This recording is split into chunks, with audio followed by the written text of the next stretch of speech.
চাওক 2026-ৰ অসম বিধানসভা নিৰ্বাচনলৈ মাজত মাত্ৰ আৰু কেইটামান দিন সমগ্ৰ ৰাজ্যজুৰি এতিয়া নিৰ্বাচনী ব্যস্ততা প্ৰতিটো ৰাজনৈতিক দলৰ। মই এই মুহূৰ্তত আছোঁ শিৱসাগৰ নগৰৰ এটা বিশেষ সামাজিক অনুষ্ঠানত ৰংপুৰ জ্যোতি ক্লাব ষ্টেচন চাৰিআলিত অৱস্থিত। এই ৰংপুৰ জ্যোতি ক্লাবত কেইগৰাকীমান আমি ব্যক্তি লগ পাইছোঁ। আমি তেওঁলোকৰ নিৰ্বাচন সংক্ৰান্তীয় বা সমষ্টি সংক্ৰান্তীয় কিছু কথা তেওঁলোকৰ পৰা জানিবলৈ প্ৰয়াস কৰিম। তিনিগৰাকী বিশেষ ব্যক্তি ইয়াত আছে।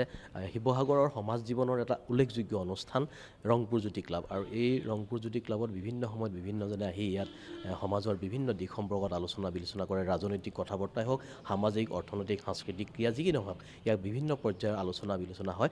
মোৰ সৈতে এগৰাকী বিশেষ ব্যক্তি, এগৰাকী ক্ৰীড়া পেঞ্চনাৰ, ক্ৰীড়া সংগঠক বাবুল খান আছে। মই তেওঁৰ মন্তব্য জানিব বিচাৰোঁ। অকণমান যদি আপুনি উঠি দিয়ে কথা পাতিবলৈ আমি সুবিধা পাম। শিৱসাগৰ সমষ্টি শেহতীয়াকৈ বিৰোধী এগৰাকী বিধায়কৰ নেতৃত্বত আছিলে যোৱা 5টা বছৰ, ইতিমধ্যে শেষ হৈছে। এফালে বিৰোধী বিধায়ক, আনফালে বিজেপি চৰকাৰ, ৰাইজৰ দলৰ বিধায়ক।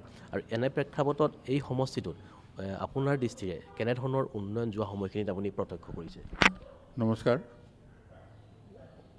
এই ক্ষেত্ৰত মই ক'বলৈ হ'লে বিৰোধী দলৰ এজন বিধায়ক হৈ শিৱসাগৰ সমষ্টিটোত যিখিনি উন্নয়নমূলক আঁচনি হাতত লৈছে সেইখিনি এটা শলাগ ল'ব লাগিব। এইটো কাৰণে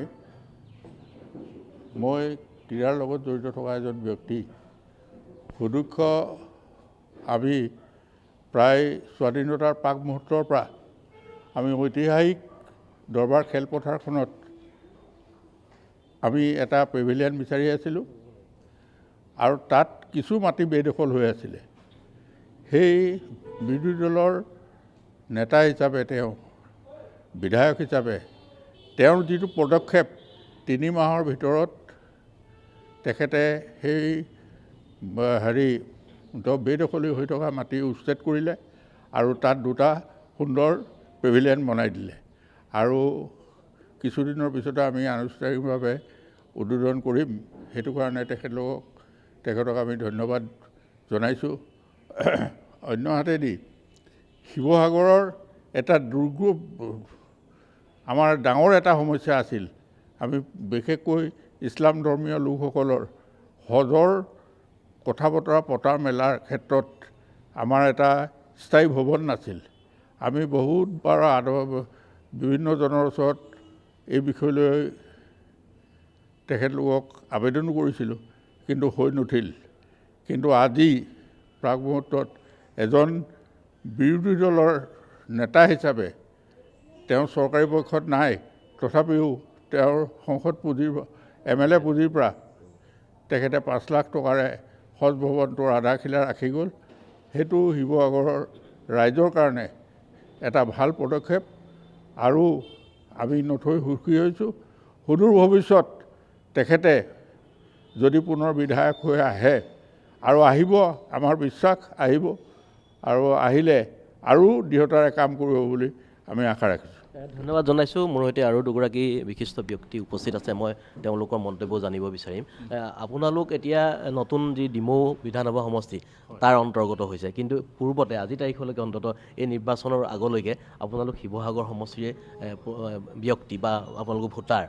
শিৱসাগৰ সমষ্টিৰ বিধায়ক হিচাপে অখিল গগৈয়ে অঞ্চলটোত কেনেধৰণৰ উন্নয়নমূলক কাম কৰিলে, আৰু শেহতীয়াকৈ নতুন সমষ্টিলৈ যেতিয়া আপোনালোকে এতিয়া যাব, ডিমৌ সমষ্টিৰ বিধায়ক এজন নিৰ্বাচিত কৰিব লাগিব, সেই সম্পৰ্কত কি মন্তব্য দিব?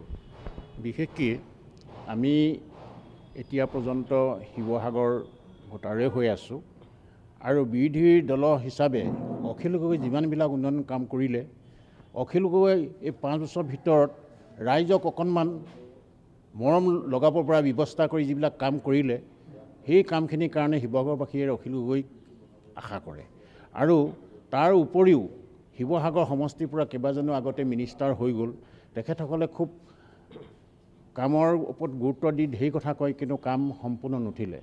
গতিকে লৈ বান নিয়ন্ত্ৰণ মন্ত্ৰী শিৱসাগৰৰ পৰাই হৈছিলে, কিন্তু বান নিয়ন্ত্ৰণ মন্ত্ৰী শিৱসাগৰ হৈ যোৱাৰ পিছতো শিৱসাগৰত বানপানী কোনোদিন সমাধান ব্যৱস্থা নহ'ল।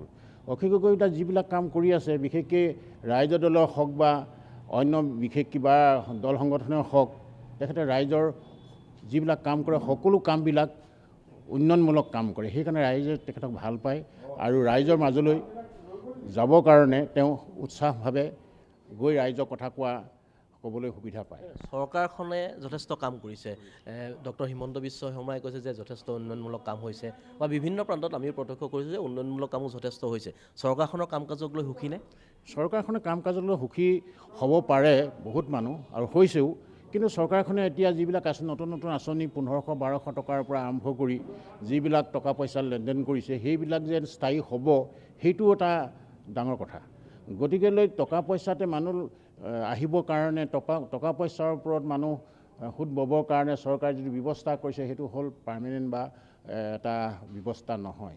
আৰু মানুহৰ বিশেষকৈ উন্নয়নমূলক কামৰ কাৰণেই মানুহে সদায় আগবাঢ়ে। ব্যক্তিকেন্দ্ৰিক মানুহে টকা পইচা ল'লেও ব্যক্তিকেন্দ্ৰিকভাৱে সেই চৰকাৰক ছাপোৰ্ট নকৰিবলৈও আছে বা আজি যিসকলে আঁচনি অন্তৰ্ভুক্ত হৈছে সেইসকলে যে বিশ্ব শৰ্মাই টকা পইচা দিয়া আঁচনিবিলাকৰ ওপৰত যে বিশ্ব শৰ্মাকে ভোট দিব সেইটো কথা নহয়, কথা নাই। ধন্যবাদ জনাইছোঁ। আৰু মোৰ সৈতে এগৰাকী ব্যক্তি আছে, মই তেওঁৰ মন্তব্য জানিব বিচাৰিম।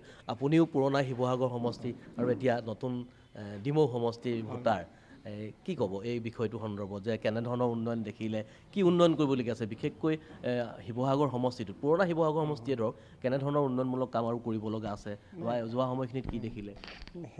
নমস্কাৰ। শিৱসাগৰ উন্নত হৈছে, কিন্তু হ'বলৈ আৰু বহুত বাকী আছে আৰু বহুত দূৰ আছে। কাৰণ আমি বাহিৰত ঘূৰি ফুৰা মানুহ, বাহিৰৰ ডিষ্ট্ৰিক্টৰ বা ষ্টেটৰ লগত মিলাবলৈ হ'লে আমাৰ ডিষ্ট্ৰিক্টখন যথেষ্ট পিছ পৰি আছে। অকল মই কোৱা কথা নহয়, যিসকল বাহিৰলৈ গৈছে সেইসকল সকলোৱে ক'ব। গতিকে আগবাঢ়িবলৈ আমাৰ বহুত আছে আৰু কাম কৰিবলৈও আমাৰ বহুত আছে। আৰু প্ৰতিজন মানুহকে ছেটিছফাই কৰিব নোৱাৰে কোনো চৰকাৰে, কাৰণ নিজৰ ঘৰখনকে নোৱাৰে মুৰব্বীজনে। গতিকে চৰকাৰখনে ইমান সহজ মানুহখিনিক বা ইমান কামখিনি কেনেকৈ কৰিব? কিন্তু তাৰ মাজতে বুজা পৰাকৈ যদি আমি আগবাঢ়িব পাৰোঁ, আমাৰ অভাৱবিলাক যদি দূৰ কৰিব পাৰোঁ, তেতিয়া আমি যথেষ্টখিনি সুখী হ'ম। আৰু দ্বিতীয়টো কথা, এতিয়া যিজন আমাৰ অখিল গগৈ আছে, তেওঁ সঁচাকৈ এজন এজন কি বুলি ক'ব লাগিব, ধৰি লওক এজন সাহসী পুৰুষ বুলি ক'ব লাগিব। তেওঁ যিবোৰ তাৰ বক্তব্য ব্যক্ত কৰে, গতিকে শিৱসাগৰত যথেষ্টখিনি কাম কৰিছে তেওঁ। আৰু আমি খেলৰ লগত জড়িত মানুহ, গতিকে লৈ আমি যিজন আমাৰ ধৰি লওক ক্ৰীড়া সংগঠক প্ৰয়াত ডিম্ব চেতিয়া, তেওঁৰ কাৰণে আমি মূৰ্তি এভাগি বনাম বুলি আগবাঢ়িবলৈ গৈছোঁ। গতিকে তেওঁকো আমি কথাষাৰ কাম চাইছোঁ, তেওঁ সহযোগ কৰিছে, তেওঁ কিবা এটা আমি আমাৰ ফালৰ পৰা দিম বুলি কৈছে। গতিকে তেখেতক তেনেকুৱা এজন ব্যক্তি যদি কাম কৰিবলৈ ৰাইজে সুবিধা দিয়ে, মই ভাবোঁ হয়তো আৰু আগবাঢ়িব। ধন্যবাদ জনাইছোঁ। এয়া আছিল কেইবাগৰাকীও শিৱসাগৰৰ বিশিষ্ট ব্যক্তি তথা ভোটাৰৰ মন্তব্য। শিৱসাগৰ বিধানসভা সমষ্টিটো এটা অংশ ইতিমধ্যে ডিমৌ বিধানসভা সমষ্টিৰ অন্তৰ্গত হৈছে আৰু পুৰণি যি আমগুৰি সমষ্টি ইতিমধ্যে ভংগ কৰা হৈছে, সেই আমগুৰি সমষ্টিৰ একাংশ নতুন এই শিৱসাগৰ সমষ্টিত অন্তৰ্ভুক্ত হৈছে। আৰু এই তিনিওগৰাকী ব্যক্তি পুৰণা শিৱসাগৰ সমষ্টিৰ ভোটাৰ আছিল। যোৱা নিৰ্বাচনত তেওঁলোকে ভোটাধিকাৰ সাব্যস্ত কৰিছিল আৰু যোৱা 5টা বছৰত সমষ্টিটোৰ কেনেধৰণৰ উন্নয়নমূলক ছবি তেওঁলোকে প্ৰত্যক্ষ কৰিছে বা কেনেধৰণৰ উন্নয়নমূলক কাম আৰু কৰিব লগা আছে এই সম্পৰ্কে তেওঁলোকে বক্তব্য প্ৰদান কৰিছে। আৰু এনেধৰণৰ কথা বতৰাবিলাকৰ যোগেদিয়ে, এনেধৰণৰ মন্তব্যৰ যোগেদিয়ে তেওঁলোকে ভৱিষ্যতৰ এখন ছবিও নিশ্চিত ৰূপত প্ৰকাশ কৰিবলৈ প্ৰয়াস কৰিছে।